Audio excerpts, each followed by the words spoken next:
আমরা বিশ্বাস করি যে জনাব তারেক রহমানকে সামনে রেখে বাংলাদেশের মানুষ এবার ধানের শীষে ভোট দেয় নাই। বাংলাদেশের মানুষ ধানের শীষে ভোট দিয়েছে বেগম খালেদা জিয়াকে সামনে রেখে, মেজর জিয়াউর রহমানকে সামনে রেখে। জনাব তারেক রহমান তার এই যোগ্য পিতামাতার উত্তরসূরি হিসেবে বাংলাদেশের মানুষের কাছে একটা সুযোগ পেয়েছেন। তাকে সিদ্ধান্ত নিতে হবে যে তিনি এই সুযোগটা কাজে লাগাবেন কি লাগাবেন না।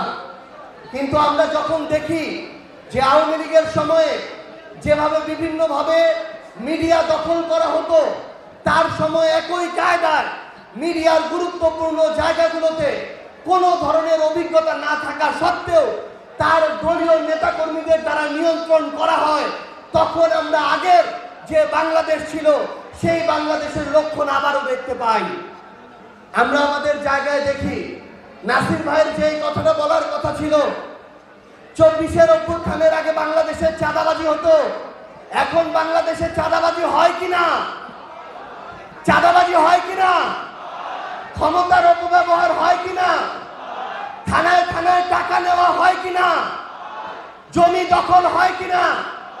তাহলে ওই একই কাজগুলো যেগুলোর কারণে একটা অভ্যুত্থান হয়েছে, ওই একই কাজ যদি আবার নতুন করে বিএনপির নেতাকর্মীদের দ্বারা হয়, তাহলে এই বাংলাদেশে বিএনপির আগামীর রাজনীতি নিয়ে আমরা শঙ্কিত এবং আমরা বিশ্বাস করি এই রাজনীতি করে আগামীর বাংলাদেশে কেউ আর রাজনীতিতে টিকে থাকতে পারবে না।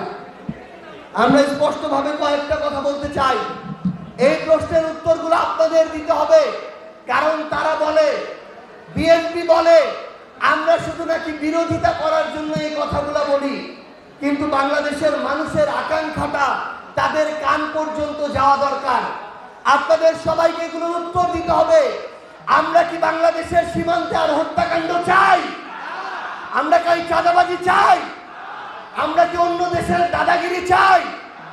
আমরা কি এই বাংলাদেশে ক্ষমতার অপব্যবহার আর দেখতে চাই? যদি আমরা এগুলো না চাই, তাহলে আপনাদেরকে সেই দলেই যেতে হবে যেই দল এই কাজগুলো করে না, যেই দল এই কাজগুলো আগামীতেও কখনো করবে না। কিন্তু যারা এই কাজগুলো ক্ষমতায় আসতে না আসতেই করা শুরু করেছে, তাদের হাতে কি বাংলাদেশ নিরাপদ হতে পারে? তাদের হাতে বাংলাদেশ নিরাপদ হতে পারে? পারে না। আপনাদেরকে শুধু একটা আহ্বান করব, জাতীয় নির্বাচনে বিএনপিকে 50% মানুষ ভোট দিয়েছে, তার মানে এখনো অর্ধেক মানুষ আছে যারা বিএনপিকে ভোট দেয় নাই, এবং যারা ভোট দিয়েছে তাদের মধ্যে 3 মাস যেতে না যেতে এরকম হাজার হাজার লক্ষ লক্ষ মানুষ আছে যারা এখনই বিএনপির উপরে হতাশ হয়ে গিয়েছে।